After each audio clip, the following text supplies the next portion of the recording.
చెప్పాలంటే మా ఊర్లో 600 ఇల్లు ఉన్నాయి, 600 స్వీట్లు కావాలండి మా అత్తమ్మ అయితే. ఇక వెళ్ళేటప్పుడు వాడితో పాటు ఈ బిందె నిండా, కంచు బిందె ఉంది కదా, ఇత్తడి బిందె నిండా స్వీట్లు పెట్టుకుని పసుపు గుడ్డ పట్టుకుని వెళ్ళడం మా ఆనవాయి. బిందు సారే అంటారనమాట. అదైతే పట్టుకెళ్ళాను. అది ఒక్క బిందే ఉంది నా దగ్గర, ఇత్తడిది, పుట్టింటి వాళ్ళు ఇచ్చింది. అప్పట్లో 3000 పడింది, ఇప్పుడైతే 6-7 వేలైనా రాదు. ఈ కంచు బిందె ఎప్పుడు పీతాంబరం వేసి తోమినానండి, అస్సలు మురికిపోవట్లేదు. మళ్ళీ నెక్స్ట్ డేకి కలర్ చేంజ్ అయిపోతుంది.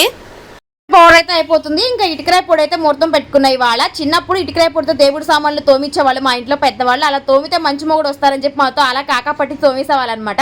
ఇంకా ఇటుకరాయి పొడి అయితే పక్కన వాళ్ళు ఇల్లు కడుతున్న చిన్న ఇటుకలు దొరికాయి. ఇంకా ఆ పౌడర్ అయితే చేసుకున్నా. నేను చింతపండు నిమ్మకాయ వేస్తే నా చెయ్యి అదొకలాగా అయిపోద్దని చెప్పి ఓన్లీ ఇటుకరాయి పొడి వేసి రుద్దేసి పైన సబీనా పౌడర్ అయితే వేశాను. నిజం చెప్తున్నా, అమేజింగ్ రిజల్ట్ అండి. చాలా బాగా వదిలేసింది ఈజీగా, చెయ్యి నొప్పి లేకుండా.